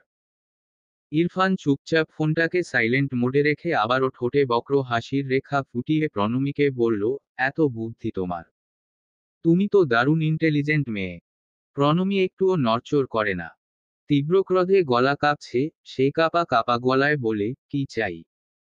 মিস জেনি কিছু বলতে যাবে তার আগে ইরফান হুট করে কণ্ঠস্বর গম্ভীর করে জবাব দিল, হাত থেকে ওটা নামাও। প্রণমী নামায় না, সে দৃঢ়তার সাথে ফুলদানি হাতে দাঁড়িয়ে, কাছে এগোলে আজ সব রাগ এক বাড়িতে ঝেড়ে ফেলবে লোকটার ওপর। একটুও কসুর করবে না আঘাত করতে। ইরফান বরফ শীতল কণ্ঠে বলে, আই সেইড, হাত থেকে ওটা নামাও। আমি আমার বোনের কাছে এসেছি। তাচ্ছিল্যের হাসি হাসে প্রণমী, বলে, কেন নামাবো এটা? নামাবো না। ফালতু লোক, উগ্র লোক, বেহায়া লোক। ইরফান তাকিয়ে আছে প্রণমীর রক্তিম ঠোঁটের দিকে, যে ঠোঁট নেড়ে এই মাত্র 3টে গালি ইরফানকে দিল। ইরফান বলল, তোমাকে সেদিন দেখে বোঝা যায়নি। তুমি খুব সাহসী। কেন? কি আশা করছিলেন? আপনাকে দেখে ভয় কাঁপবো আমি? আপনার মতো একটা উন্মাদকে ভয় পাওয়ার কিচ্ছু নেই। আপনি একটা খুব বাজে লোক, আপনাকে শুধু ঘৃণা করা যায়, ভয় নয়। ইরফান কয়েক মুহূর্ত প্রণমীকে দেখে বলল, এক্স্যাক্টলি। আমাকে ভয় পাওয়ার কিচ্ছু নেই। এখন দরজা থেকে সরে দাঁড়াও, আমার বোনকে দেখব আমি। তোমার ভাই আমার বোনকে বিয়ে করেছে। কিনে নাওনি তোমরা আমার বোনটাকে? ইরফান শান্ত ভঙ্গিতে ভেতরে ঢুকল। প্রণমীর এখন কিছুটা নার্ভাস লাগছে, যতই সাহসিকতা দেখাক না কেন, দিন শেষে সে তো অন্ধ। এভাবে দরজা খোলাটা বোকামি হয়েছে। তবে আজ দম থাকতে এই লোকটা উল্টোপাল্টা করে পার পাবে না, কখনোই না। ইরফান ঢুকে জোরে জোরে ইনুকে ডাকতে লাগলো, বেপরোয়া হয়। ইনু সাড়া দেয় না। প্রণমী বিরক্তি মিশিয়ে বরফ ঠান্ডা গলায় বলে, ভাবি বাড়িতে নেই। ইরফান দাঁড়ায়, ওর দিকে ঘুরে তাকায়, তারপর বলে, তোমার গুড বয় ভাইকে ফোন করো, তোমার গুড বয় ভাই আমার ফোন ধরছে না। I need my sister's update news right now. Pranami কপাল কুঁচকে মিস জেনিকে বলে প্রীতমকে কল দিতে। অনেকক্ষণ চেষ্টা করলেও প্রীতম ওদের কলটাও রিসিভ করে না। ইরফান এবার প্রণমীকে ভালো করে খেয়াল করে, চূড়ান্ত বিরক্তি নিয়ে হাবভাব স্বাভাবিক রাখার চেষ্টা করছে। এরা 3 ভাইবোন একই গোছের। আচরণে মিলে যায়। ইরফান আবারও বাঁকা হেসে এবার গুছিয়ে বসল সোফাতে। মিস জেনি ঘামছে, সিদ্ধান্তহীনতায় ভুগছে সে। দুদিন আগে ইনু বৌমা আর প্রীতমের মাঝে এই লোককে নিয়ে ঝামেলা বেঁধেছিল, সে কিভাবে এই লোককে ট্রিট করবে বুঝতে পারছে না, তার শুধু রাগ বাড়ছে ছেলেটার ওপর। ইরফান শুধু বসলই না, হাত বাড়িয়ে এসি রিমোট নিয়ে পাওয়ার বাড়িয়ে দিল। প্রণমী দরজার কাছে থেকে সরে না, আর না হাত থেকে ফুলদানি নামায়। ইরফান এবার বলে ওঠে, একটা কথা বলো। তোমরা 3 ভাইবোন তো একেবারে ফোকফকে মানুষ। তোমরা রিলেটিভকে এভাবে আপ্যায়ন করো। কিছু খাওয়ার জন্য সাধছো না। একটা লম্বা শ্বাস ফেলে প্রণমী আবারও তাচ্ছিল্যের হাসি হাসে, বলে, আমরা রিলেটিভের সাথে কেমন বিহেভ করি সেটা আপনি একটু কষ্ট করে এক এক করে আপনার বাড়ির প্রত্যেকটা সদস্যের কাছে থেকে জেনে নিবেন। আর রইল আপনার কথা, আমি একজন কিডন্যাপারের সাথে এর চেয়ে ভালো ব্যবহার, ভদ্রতা কোনো ভিকটিম দেখিয়েছে বলে শুনিনি। ইরফান অনিমেষ তাকিয়ে আছে প্রণমীর দিকে, ওর কথার জবাবে বলল, কিন্তু আমি তো এখানে কিডন্যাপার হয়ে আসিনি, তোমার কাছেই আসিনি আমি। আমি তোমার বেয়াই, তোমার শ্রদ্ধেয়া ভাবির শ্রদ্ধেয় বড় ভাই, সম্পর্কে তোমার গুরুজন। যাও গিয়ে চা নিয়ে এসো বাচ্চা। প্রণমী লোকটার বেহায়াপনা দেখে আশ্চর্য হচ্ছে শুধু, ইরফান বলতে থাকে, চা নিয়ে এসো। বোনের বাড়িতে প্রথম এলাম। কিছুক্ষণ চুপ করে থেকে প্রণমী ঠান্ডা গলায় মিস জেনিকে বলে, এক কাপ চা নিয়ে আসুন মিস জেনি। দরজা থেকে সরে না প্রণমী, মিস জেনি এক কাপ চা এনে ইরফানের হাতে দেয়। ইরফান প্রণমীর দিকে তাকিয়ে নিশ্চুপ হেসে চায়ের কাপটা নিয়ে চুমুক বসায় আস্তে ধীরে। চা খেতে খেতে বোনের শ্বশুরবাড়িটা দেখতে থাকে সেই, দৃষ্টি ঘুরিয়ে ঘুরিয়ে। প্রণমী মিস জেনিকে আবারও বলে, ভাইয়াকে কল করুন আবারও, বলুন তার আত্মীয় এসেছে বাড়িতে। কাউকে কল করতে হয় না আর, প্রীতম ইনা আর শুদ্ধ ফিরেছে। সদর দরজা খোলা পেয়ে হুড়মুড় করে ওরা ঢুকে থমকে দাঁড়ায়। ইরফান চুপচাপ চা খাচ্ছে। প্রীতম হতভম্ব হয়ে হাত মুষ্টিবদ্ধ করে ফেলে তৎক্ষণাৎ, চিন্তিত, আতঙ্কিত হয়ে বোনের মুখের দিকে চায়। প্রণমীর মুখভঙ্গি কঠিন, নাক চোখ কুঁচকে দাঁড়িয়ে আছে। প্রীতম ঘাড় ঘুরিয়ে তাকায় ইনুর দিকে, যে কিনা এতক্ষণ চোখ বড় বড় করে তাকিয়ে থাকলেও হুট করে ছুটে চলে যায় ইরফানের কাছে। পাশে বসে উত্তেজিত হয়ে পড়ে, দাদান তুমি। দাদান কখন এলে? ইরফান বোনকে পামাথা সুস্থ দেখে একটু স্বস্তি পায়, বোনের জন্য কণ্ঠে দরদ মিশিয়ে বলে, নুজাইফা কল করেছিল, তুই নাকি মাথা ঘুরে পড়ে গিয়েছিস হলে। ওই খবরটা দাদান, আজ সবাই মিস্টেক করছে, মাথা ঘুরে পড়েছে ইনা মাহমুদ, আমি নই। ওর হিস্টিরিয়া আছে। ইরফান উঠে দাঁড়ালো। তাকালো প্রীতমের দিকে, প্রীতম শুধু প্রণমীকে দেখছে।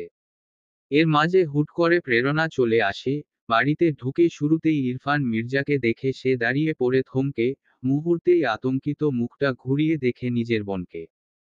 একটা ঝালরোওয়ালা ফ্রক পরেছে, গায়ে ওড়না নেই প্রণমীর। প্রেরণা 2 মিনিটের জন্য নিশ্চুপ হয়ে এক এক করে সবার মুখের দিকে তাকায়।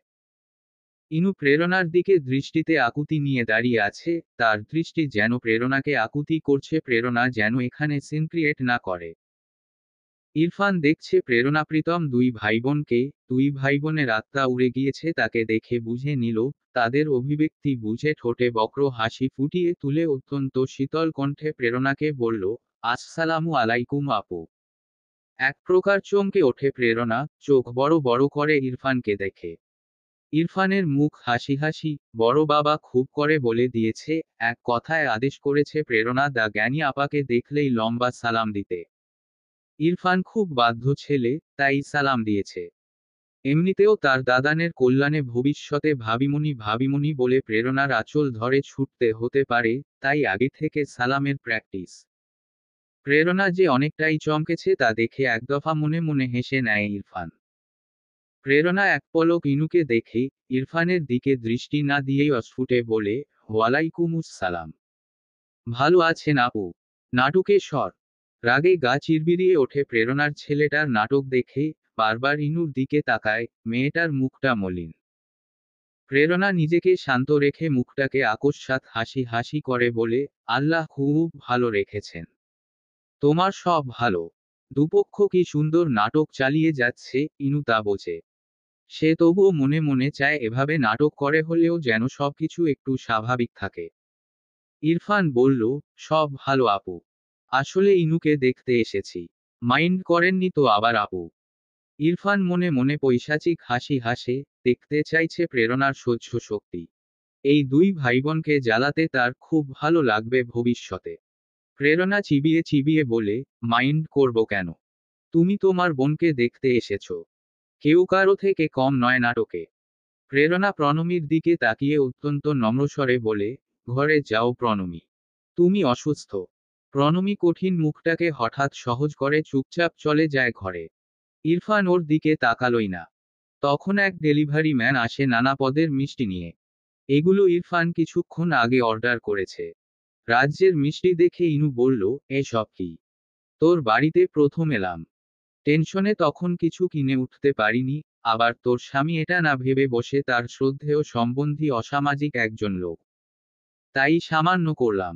আমি খারাপ হলেও মানুষ ভালো। কথাটা বলে ইরফান প্রীতমের দিকে তাকায়। প্রীতম নির্বিকার।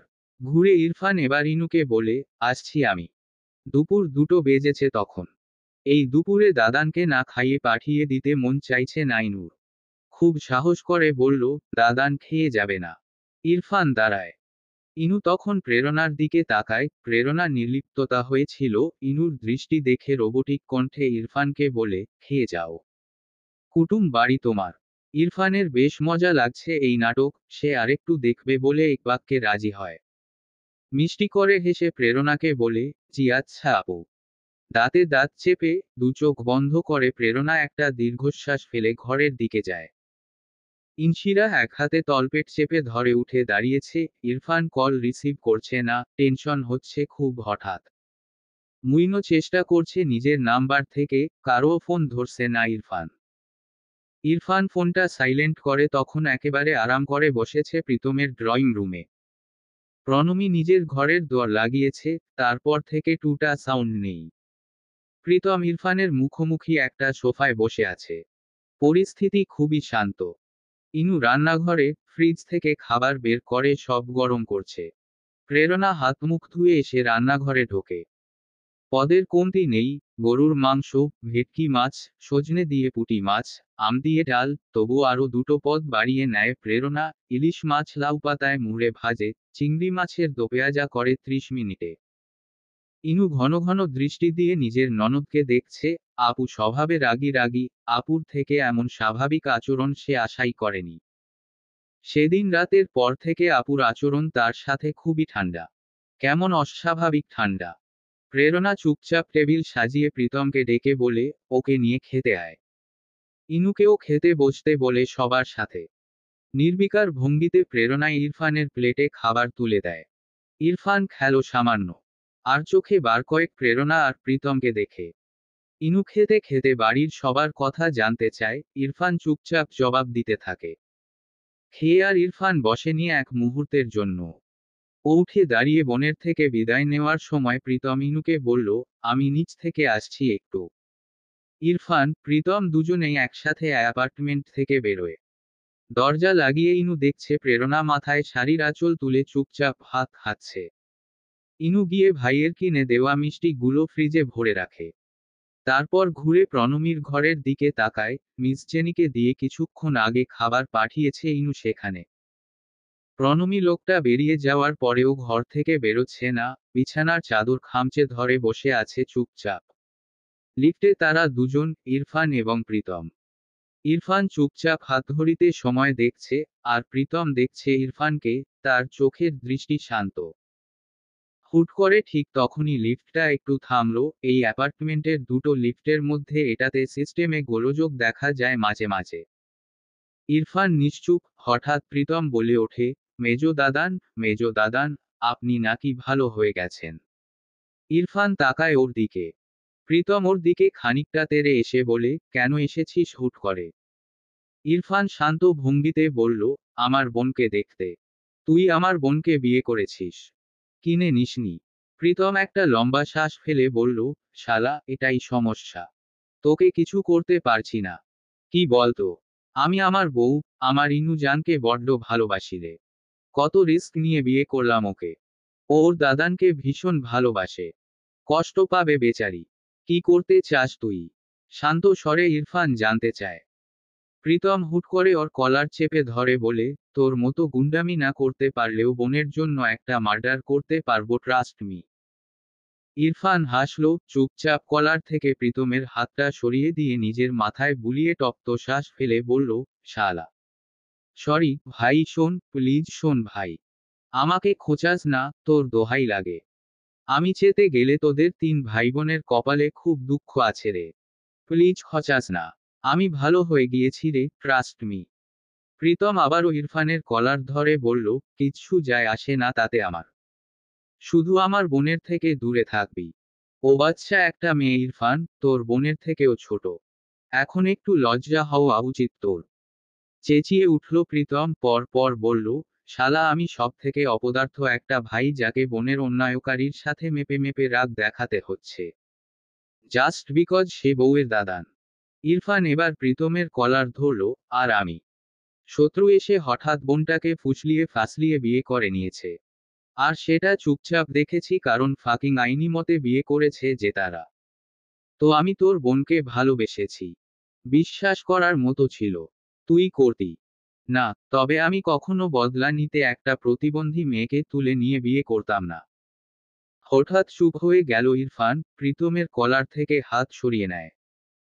প্রীতম কলার ঠিক করে বলতে থাকে, নেপালি, যখন তোর বোনটা আমার কাছে ছিল, একটি বারের জন্য আমার মাথাতেও আসেনি ওকে ফেলে নিজের জীবন বাঁচানোর কথা। আর তুই। লিফট চলতে শুরু করে আবারও। ইরফান তখনও নিশ্চুপ। প্রীতম দূরে সরে দাঁড়ায়। একেবারে শান্ত স্বরে বলতে থাকে, তোকে আমি হারে মজ্জায় চিনি, যেমন তুই আমাকে চিনিস। যা হয়েছে হয়েছে, বাট প্লিজ শেষবারের মতো রিকোয়েস্ট, প্রণমীকে নিয়ে উল্টোপাল্টা ভাববি না তুই। একটুও না। তোরা বড়লোকের বাচ্চা, তুড়ি মারলে মেয়ের অভাব হবে না। আমার প্রতিবন্ধী বোনের আগে পিছে যেন না দেখি তোকে। ইরফান চোয়াল শক্ত করে দাঁড়িয়ে থাকে। প্রীতম চশমাটা ঠিকঠাক করতে করতে বলে, আমাদের ঝামেলা কখনো শেষ হবার নয় এটা তুই আর আমি দুজনেই জানি। যা করেছি তার জন্য ক্ষমা চাইছি। এবার একটু আমাকে ছেড়ে দেয়। চলবে। গল্প বধূ কোন আলো লাগলো চোখে। দ্বিতীয় পরিচ্ছেদ। 20তম পর্ব। লেখনীতে ইশরাত ইতি।